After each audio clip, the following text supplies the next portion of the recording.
Quad, moto, dans certaines communes, la pratique des sports mécaniques fait polémique, dégradation, nuisances sonores.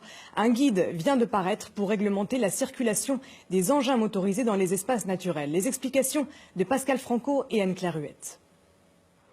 C'est un chemin qui a été fait il y a 2 ans, ça, donc vous voyez, ça dégrade vite. Hein. Ce maire est remonté. Selon lui, la dégradation de ce chemin en terre stabilisée est due au passage de près de 400 quads l'été dernier en une seule journée. Les réparations des chemins coûtent cher à la commune. Évidemment, c'est un financement avec des fonds communaux.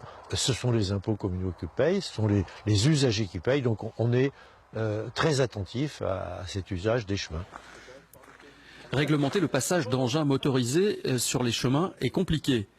Pour aider les maires qui souhaitent prendre des arrêtés, un guide vient d'être édité par la FRAN, Fédération de la région Auvergne pour la nature et l'environnement. C'est être capable de construire un arrêté municipal d'interdiction ou de limitation pour des raisons tenant à la sécurité, par exemple, tenant à l'organisation, au respect de l'environnement, dans des conditions très particulières et dans un cadre légal. L'organisateur du rassemblement de quad, pointé du doigt, se défend de détruire les chemins communaux.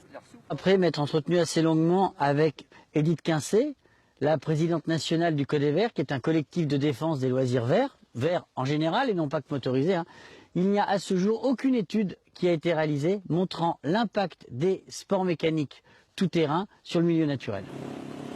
Dans les Combrailles, la pratique des sports mécaniques dope le tourisme. Entraver la circulation serait néfaste pour l'économie locale. Toutes les personnes qui ont des gîtes, toutes les personnes qui nous faisons venir, les artisans locaux qui à cette occasion viennent vendre leur fromage, leur charcuterie, tous les hôtels sont remplis. Nous faisons travailler un traiteur local qui sert plusieurs milliers de repas par an sur le site, générant plusieurs dizaines de milliers d'euros de chiffre d'affaires. Le guide a été distribué à plus de 1300 exemplaires. Toutes les municipalités auvergnates savent désormais maintenant comment réglementer ou laisser libre d'accès la circulation sur leurs précieux chemins. Et on